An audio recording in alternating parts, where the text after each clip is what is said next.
Welcome to Heart and Mind Talks, a podcast for female entrepreneurs navigating life and business. I'm Vanessa Ortali, award-winning speaker and coach. Join me and expert guests as we uncover how to make success simpler, more fun, and feel truly aligned to you. Don't forget to subscribe and share this episode with someone who could use a little extra love and inspiration. Let's go. Hello, friend. This podcast episode is a little bit different because my friend Renee Walker actually interviewed me for her podcast, Spiritually Wired, and I am sharing that interview with you here. In this conversation, I share all about how I stepped away from the hustle and grind culture and truly found my inner peace and my purpose. I also share daily routines and habits that I do to help me find my alignment and be able to show up as my best self for my clients, my family, and myself. I hope you enjoy. Thank you for having me. I always love our time together, so now it's just recorded. I know. That's the beauty of doing this podcast. Vanessa, before we go any further, for those who do not know you, can you tell us a little bit more about yourself, your business? So, in university, I thought I was going to go to medical school. I thought I was going to do all the things because I had the shoulds going through my mind and going through my body. And I felt like everybody was on this conveyor belt of life and it just didn't feel right. And so I ended up going to business school, loved it. And coming out of business school, same thing. Everybody's recruiting for the typical jobs. And I just had this knowingness inside of me that that wasn't for me. And so leaving university and going into the corporate world, I loved it. Still had that little voice, and noticed that this voice happened so many times. I still had this little voice of, well, I just felt like I didn't fit in. I didn't fit into the business world. I didn't fit into the spiritual world. And so coming out of all of that, I kind of figured I need to create my own little island. I need to create my own island that sits in the middle of this business strategy, this mindset, which has really brought me to where I am today of coaching entrepreneurs and helping them to build a business, build a life that feels really good for them, connects to their soul, which I know you speak to so much, while also making things more simple and helping them to create abundance and success while making business a lot more digestible and part of their everyday life. It doesn't have to be separate. Like, I feel like entrepreneurs and even women, we wear so many hats and we're constantly putting one hat on, taking one off. And to me, that was exhausting. So I really wanted to build a business and a life that allowed me to embody everything that I know so that I felt like I was just me in every area. And that's kind of brought me where I am today, supporting entrepreneurs to do the same thing. So it has been such a beautiful journey, and I'm just so happy to share that with others. Okay, I love that. And there's so many places we can go just from that place. But I would say what really has just stood out as you were saying that is, and that's one of the things that I've really kind of see you do and do so well, is that I've never gotten a sense that you're trying to fit your life into your business. Like, you've really managed or found a way to integrate it all, which to me is so key because, as you said, we don't live in compartments. We have this one life that we live. And when everything, I like to use the word equilibrium, where we can find that equilibrium, that flow between the different aspects of our life, then things come from a place of there's more ease in that, recognizing that sometimes certain aspects are going to require more time. So being open and able to adjust. But that to me is like the essence. You just went right to it. So how is this something that, and you mentioned that it came sort of like through time, it's evolved, as I'm sure, and I'm sure it's never perfect, but how do you make that? Is that like your main priority? Are you very intentional with that, or is that something that sort of happens naturally? So my main priority has always been inner peace. Mm. And however I get there, I just continue to give myself space and time to really intentionally every single day tune into what brings me peace. And that changes and evolves, just like you said, but that inner peace has always been my cornerstone in which I have built my business and my life. Because if I don't have inner peace, I don't have clarity, I can't show up in my day, I am just frazzled. And for me, peace is that space where I have so much more clarity, alignment, connection with myself and others, and everything just seems easier when I have that. 100%. Now, do you find yourself making like decisions in your coaching business from like a place of prioritizing inner peace? Is it like, is your inner peace sort of like your foundation outside of your business, or how do you incorporate that in your business decisions? Yeah, so when I have this space for peace, I get clarity in what to do with my business. So I wouldn't say that in my business, I'm making decisions saying, I need peace. I'm always tuning in every single day when I am in peace, what that decision will be. And the reason I say that, it's almost like the discussion that so many people have on boundaries. And I actually know you were talking about this the other day. For me, boundaries, yes, they exist, but I find so many people creating boundaries and strategies without actually tuning in every single day. And while that can be helpful, if you aren't in alignment, because they're almost like your guardrails for your day. But for me, it's an act of self-trust. When I know that my cornerstone is peace, I almost don't need the daily boundaries because I know who I am and I trust myself in each moment to make the right decision. That if my boundaries were just in place, I wouldn't always be tuning in because I wouldn't be tuning into what's right for me, what's right for my business. Sometimes I make decisions that aren't to my code and to my rule book, but I do that trusting and knowing that I'm going to make the best decision for me in every moment. I love the focus on the trust piece because I think ultimately that is what it comes down to. And also, like you brought in the whole idea of being aligned. And I think that that is like so important. It's sort of like different topic, but when we talk about mindful eating, let's say, and really trusting, like kind of allowing yourself to tune into what you want and eating from that place. And I'm always like, yes, that works, but it works when you're in an aligned place. If you're not in alignment, then it doesn't mean that necessarily your cravings are going to serve your body. So it's sort of like alignment. The alignment piece comes first. And then if you are there, which for you sounds like it's really just this daily commitment to inner peace. And when that is in place, then everything else you can trust that the other pieces are coming in the way in which they need. Does that Yeah. correct Yeah, assessment? 100%. 100%. Because alignment is such for me and my clients a core piece. Because if you don't have alignment, you're constantly confusing alignment for fear, alignment for so many things. I have so many clients that say to me, this is what I need to do, or this is what I should do, or this doesn't feel right. And then when we really get down to it, it's coming from a place of fear, insecurity, lack. When you are coming from a place of alignment, you show up differently and your decisions are completely different. And that's also where I know you and I have spoken about balance and how this kind of comes into play in business and alignment and that balance. And if this is something that your listeners are seeking, balance, I really want to encourage you to think about, I feel like balance is a buzzword.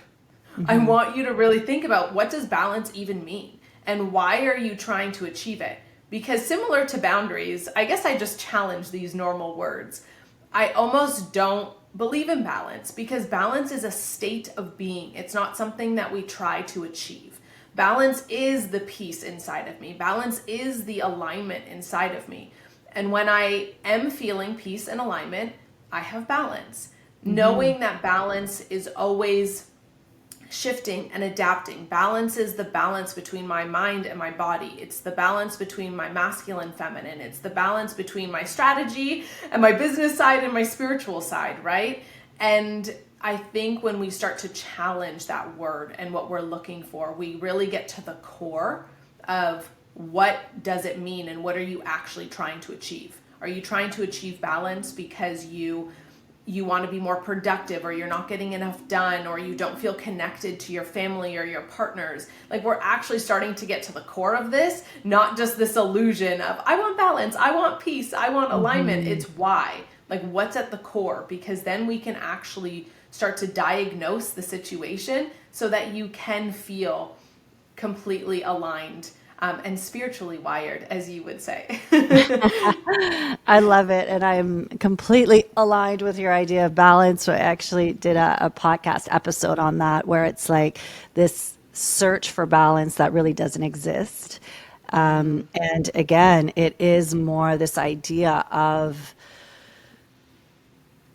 what it is that we're creating and allowing for that flow and recognition and it being that state of balance. And so that's why, like, I just love the work that you bring forward, because you challenge those norms.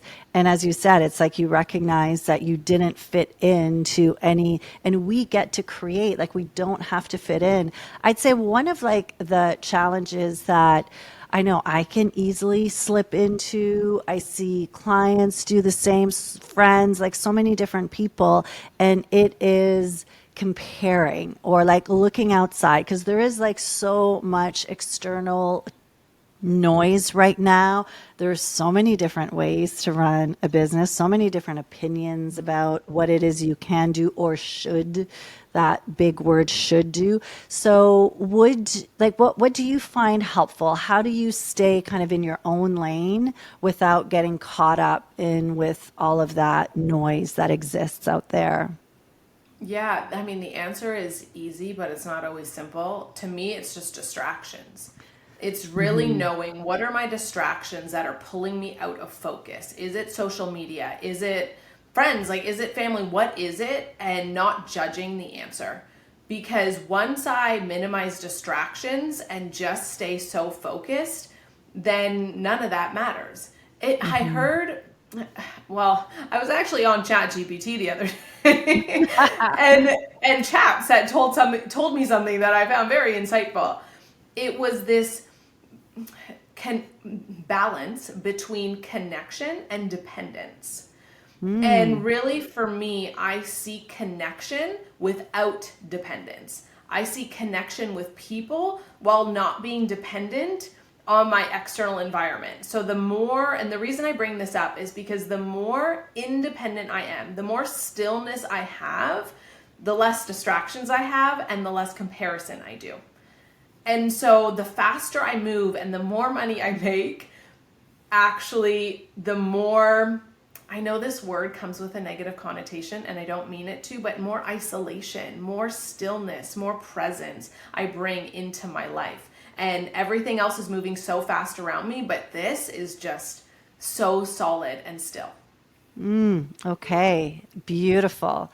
Would you say that, like, if you were to define success for you, and we're going to go into a big change that has happened in your life recently, so we're going to get to that. But for now, from a what success feels like, because I find also that that is a word that means so many different things to so many different people, and we get caught up in the illusion of what we see out there, and success reflecting a certain amount of money or clients or whatever it may be. But in the space that you're in now, what does success look for you? How do you define that? Yeah, this is changing so much for me, obviously. So I just had a baby who is almost 6 months old. And success, I've constantly been asking myself, even in this new phase of my life. And I feel very grateful that I was able to have a child later in life, because for me, that felt right, so that I could really anchor down into who I was. But I'm constantly still asking myself and evolving, what what does success mean to me? Is this my soul's desire, or is this my human desire trying to force and need to do things? And so I'm really coming back to that question of what success is. And today, I mean, it's a daily practice of presence and alignment and clarity, and enjoying the journey and knowing that I don't have to do it all overnight. Like, that is success to me. Success is a daily thing of just showing up, being in my power, and sharing my light. Like, that is as simple as that. That's what success looks like for me right now. And I'm keeping it really simple so that I can stay present and I can adapt and change, because things change for me right now every single day. And so it looks very different. But yeah, that's what success is. Just showing my light every day. I love that. And I love that you also said the word simple, because to me, if I learned, like, one of the things that I learned from you was really simplifying things too, right? So again, there's so many different moving parts when we are entrepreneurs, and to simplify things as much as we can and to question how we think we need to do it. I know one of the practices that you do that I am in the process of implementing is the 3 weeks on, 1 week off. I don't know if you still do that. We didn't I actually quite, do. yeah. Yeah. Well, and I It's my think that that is cornerstone. like, yeah, I remember us like having that conversation, and I'm like, oh, that's possible. You can do that. Yeah. But sort of like creating your environment, your schedule, the way that you do your business in order to support the life that you want to live. And I know you do a lot of traveling too. So it kind of gives you that space and freedom. Like, that's another word that I associate with you, is like the freedom to do what you want to do.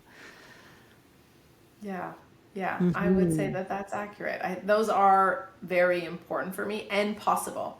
And that's the thing, with creating your own journey and path, knowing that it can be possible. If you can envision it, and even if you can't envision it, it is possible. And so often, coming back to the comparison, we're trying to copy other people's businesses and lives. But what if your journey was supposed to be different because you're the only person that could do it your way?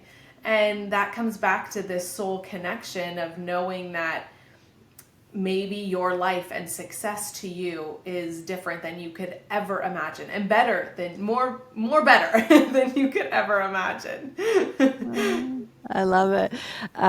Okay, so now let's go back to, yes, congratulations. You are a new Thanks. mom, and it is just, for me as a friend, it's just been so beautiful to witness you enter this new phase in your life. And you and I sort of like kid, because we're like on the opposite ends in some ways of Yeah. motherhood, where my kids are like, leaving and you are entering. And now I can just imagine. So I've sort of built my business, or this business, after becoming a mom, which has came with its own unique sort of challenges, and always that search for this elusive search for balance, as I call it, because always feeling the pull between wanting to be a mom in a certain way, wanting to be present for my kids, and also wanting to honor this calling that felt so strong within me.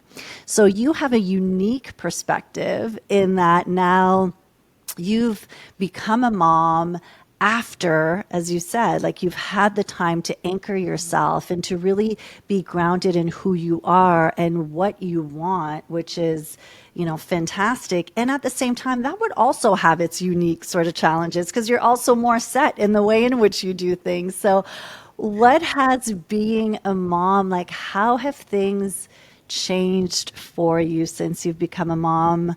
I know it's such a big question, but let's attempt Yeah. it. So I think I have two answers. The first is, and maybe other people can relate as well as you, right? I mean, I feel in one case that everything has changed and nothing is the same. And then on the other side, I feel like nothing has changed. So let me speak to both of those. I feel like nothing has changed because one of my clients asked me specifically, what was the difference when you went from a 5K month to a 50K month? And when I really thought about it, the answer is actually the same of what's the difference between when I didn't have a child and now when I do. And that is nothing, because I embodied her in both situations before it became a reality. So the 50K month, having the baby just was the next best step and felt so choiceless. It just felt so logical. It just happened. And I was already there before it happened. So it was a natural progression for me.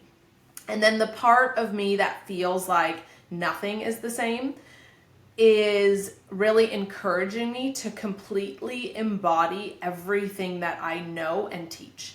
And I'll give you an example. So when I was first trying to breastfeed, and who knew breastfeeding could be so hard, my little guy, it took him forever to latch.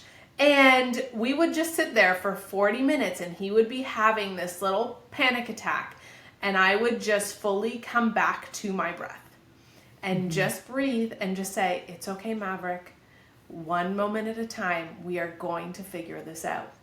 And to me, that was my first moment as a mom where I could be so proud of my complete embodiment in that moment, that I get to embody and not take on what everybody says. A mom is stressful and this and that. And yeah, there are stresses, but it doesn't have to be stressful. Even the past 6 weeks have been quote unquote stressful because he's been going through all these milestones and not sleeping. So mama hasn't had much capacity. But again, embodiment of self-care, embodiment of giving myself grace and moving slower and knowing my priorities and simplifying. What do I actually need to do with the capacity that I have? While also trusting that the season would shift and that I just needed to hold my peace every day as much as I could. And then knowing that that season would change. I have to give an analogy because I love analogies. And right now when we're recording this, it's fall. I feel like if you were to ever talk to a tree, they would never be angry or scared when their leaves fell off during fall. It's just part of that season. And so I've been really embodying that in this season, this early season of motherhood. Even if my leaves fall off and I'm left just with my branches and my core, trusting and knowing it's all good. Like, this is just part of this process. Everything is constantly changing. The only thing that is consistent is me. And so just holding that consistency and knowing what consistency means to me. And for me, that is so much of that piece that we've already spoken about. What do I need to do with the capacity that I have in this moment? What a great question to ask yourself, because again, it speaks to how that capacity may change at certain times. So it's like honoring and always checking in. Maybe if you do, like you had a night where you didn't sleep, of course it's going to affect your capacity. So then it like becomes that practicing compassion around what's the capacity and what is the minimal amount of energy that I can extend in order to still kind of do what I want to do, but not in a way that's going to drain me. And it's a choice, right? Like, I feel like when we come back to like, how can we achieve more while doing less and not get caught up in this hustle culture, it really comes down to a choice that you make. You mentioned and your thoughts too, yeah, which I want to add into that, right? Like, I could be sitting there up angry all day. Oh, I didn't get enough sleep. This sucks, being angry at myself, my partner, my baby, who knows? But instead, once you really start to check in, okay, what meaning am I attaching to this? What stories am I attaching to this? What inner dialogue am I attaching to this situation? That will completely transform how you're able to show up and deliver your capacity. Because I think that if your thoughts aren't aligned and in alignment with your best self, then your capacity is actually diminished because it's spending so much time resisting those thoughts that you just get nothing done. So if I don't have capacity, I'm going to make sure that I beef it up with positive, mental dialogue as much as possible. And it makes a really big difference for me anyways.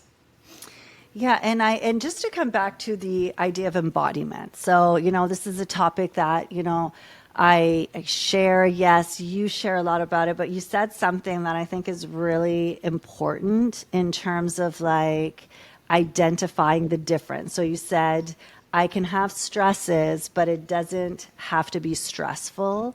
And I think to me, like, this is the line where we always, like, we speak of the embodiment of the good things, right, in life. Like, we're embodying peace, we're embodying, success, we're embodying abundance, all of those things.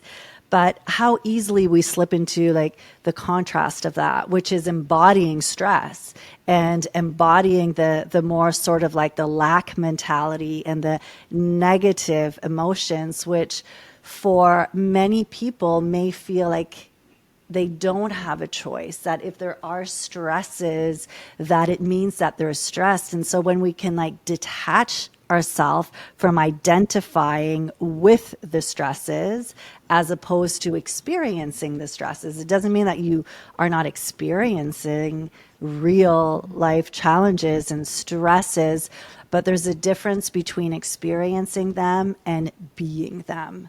So that I wanted to point that out because I think that the way in which you said it is so powerful and so important for people to remember. You can have stresses in your life, but it doesn't have to be stressful.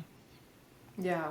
Yeah. Because we've all been through stuff, right? Like my mom died. I've been completely broke. I've had all the things. And when those things happen, because they were so much earlier in life, that maybe I did take them on. I did embody those stresses. But now learning that I can observe it without becoming it is just such a beautiful gift that I give myself, right? It's that detachment, but not that I'm not feeling my emotions, like you said, and processing them. It's just the perception I give it allows me to still stay grounded and in my best self without absorbing everything going on around me. And being your friend and knowing you, I don't know, how long ago did we meet? I don't know how long Oh ago we my, met. I a feel like 10 long, years I ago, at least 10. it would be more. It would Yeah, definitely be yeah, more. it's I been think a it's long like 12 time. to 15. Yeah. So we've known each other a long time, and you are a few years younger than me. Yet you carry a wisdom. And I mean, you mentioned like you lost your mom at a young age. And to me, it's like those, I can't even imagine from your perspective what that meant for you in your life. Yet, as your friend and as someone who's seen you, I also know that that's also been such an important part of who you are, and it's allowed you to carry a wisdom that you've always had from like a young age because of going through that. It's making me emotional as I share it. But it's really it's a unique experience that you've carried with you, and I'm sure listeners have had their own sort of experiences in that, but I really see that in you. Thank you. Yeah, thanks. And I want to share this just because I think it might be beneficial for others. I was talking to my dad the other day, and I truly believe, as devastating as the experience was and how much I miss my mom, I would totally love to see her again. I wouldn't change it. Like it's made me who I am, and I don't know how I would have gotten here if that didn't happen.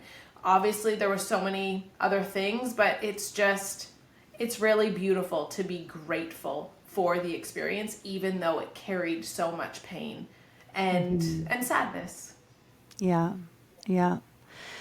Thank you for being willing to share that, because I know it's not an easy thing. Yet it is something that I've heard you share openly, and I know has helped so many other people. That have gone through some very difficult, whatever challenge it can be that they've experienced. But there is so much power in opening ourselves up and being willing to share those moments, because it invites that depth of connection where people can see themselves in you. So I appreciate you, and I appreciate that you are willing to go there and to share that.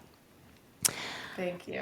Yeah. One question I was going to ask as a mom or as a new mom, I'm curious, like what are, and I'll ask sort of like two things so we can maybe end on a more positive, but I'd say like what has been the most, like the greatest unexpected, I know you don't like the word challenge, but like No, it's unexpected, fine. like Yeah. sort of challenge that has come your way after being a mom, and but also what's been the most like unexpected gift that you just weren't didn't see coming. Yeah. Okay. So I think the most unexpected challenge being a mom has actually been external. I felt like when I had a baby, everybody wanted to see him, which is a beautiful thing. But I didn't have the capacity to hold all of these people.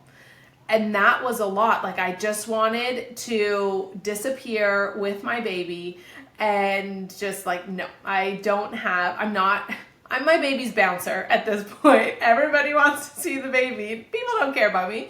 But that actually was a lot for me.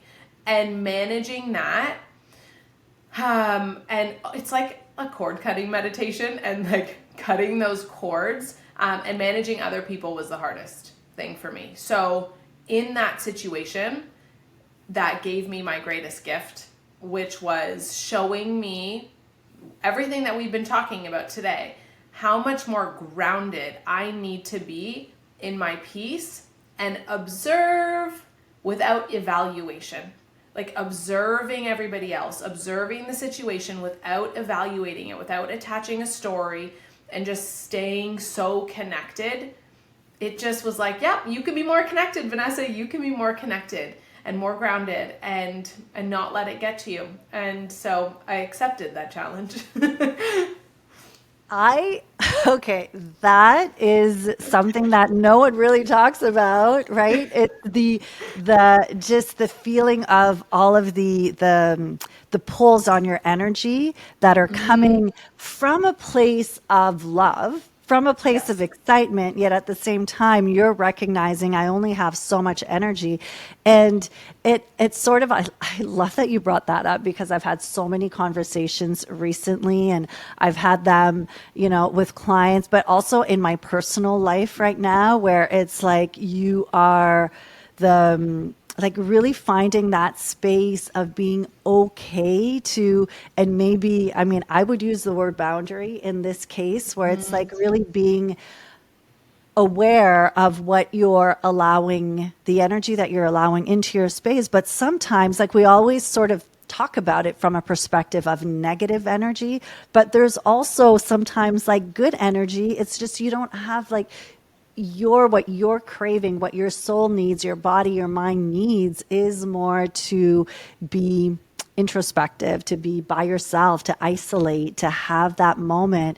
Yet everyone around you, the energy around you is so intense coming at you, and it can be challenging to deal with that. So what a great answer. That is, yeah, it kind of goes, but that's like such a specific example that I can so see how hard it is, because now it means you're saying Yeah. no to people you love, and yet at the same time you need to honor and respect what you need.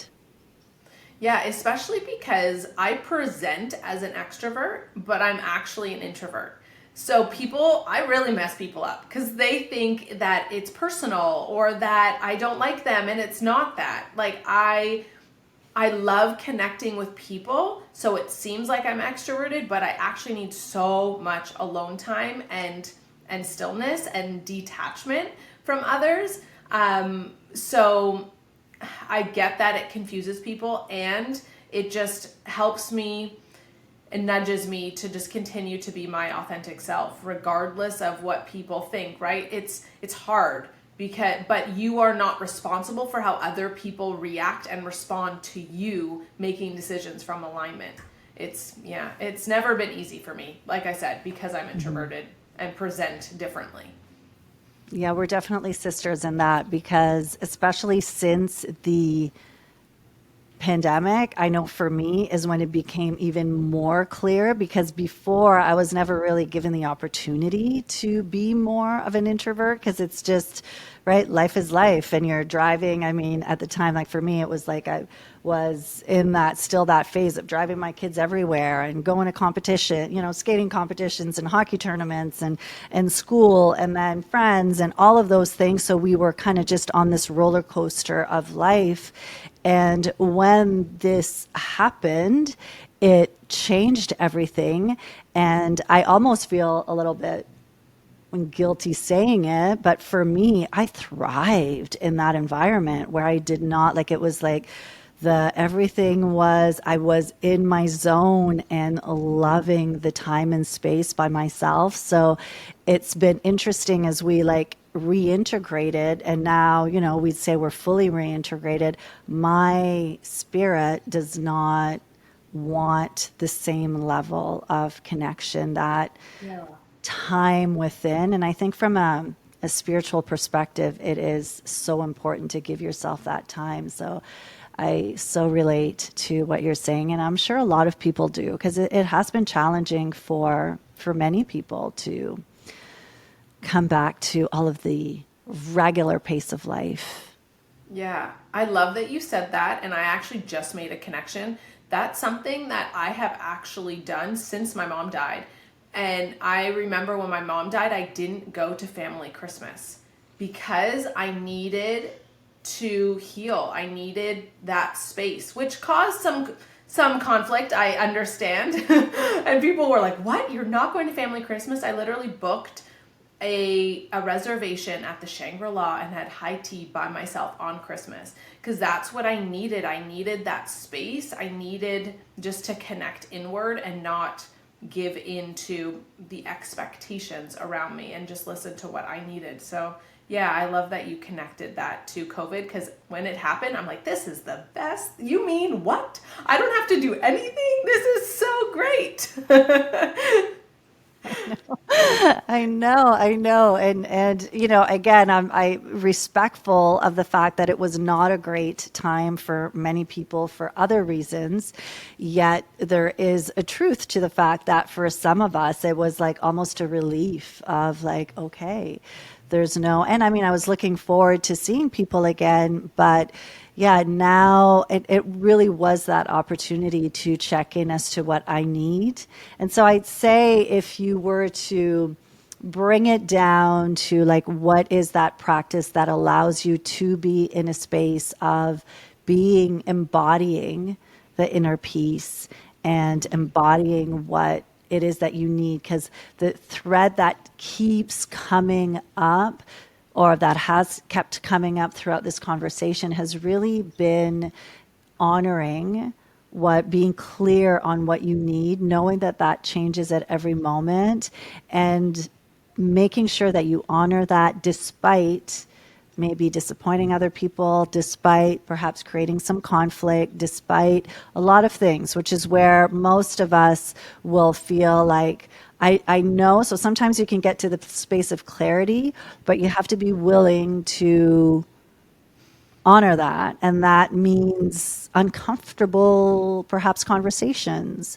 So what would you say has allowed you, like, what, if you can leave the listeners with one thing that you found to be helpful in embodying that essence? Yeah, What would you say it's that is? very clear to me. It is daily check-ins. Every morning, I sit there after my meditation and check in. How am I feeling? How's my capacity? How do I want to show up in my day? And then I also check in at lunchtime. How am I feeling? How much energy do I have right now? What would I like the rest of my day to look like? Same thing at the end of the day. How was my day? What do I want tomorrow to look like? How do I feel? And that just keeps me really honest and Yeah, and allows me to continue to make the best decisions for me, my business, my family, my clients, everything. Beautiful. One question that I am asking of my guest is, well, how would you define, so this is the Spiritually Wired podcast. How would you define spirituality? What does spirituality mean for you in your life? That's so beautiful. I think spirituality is my connection to self. And in my connection to self, it's my connection to nature, it's in connection to the world, and it's my ability to see everything at its core, everything at its true soul, like a little baby coming through the innocence of a person, the innocence of nature, and the perfection in that. Because there is so much perfection in where we are in this moment and what everything is in our external environment. Thank you, Vanessa. That's all for today. Until next time, trust yourself, shine your light, and stay true to your heart and mind. Love you.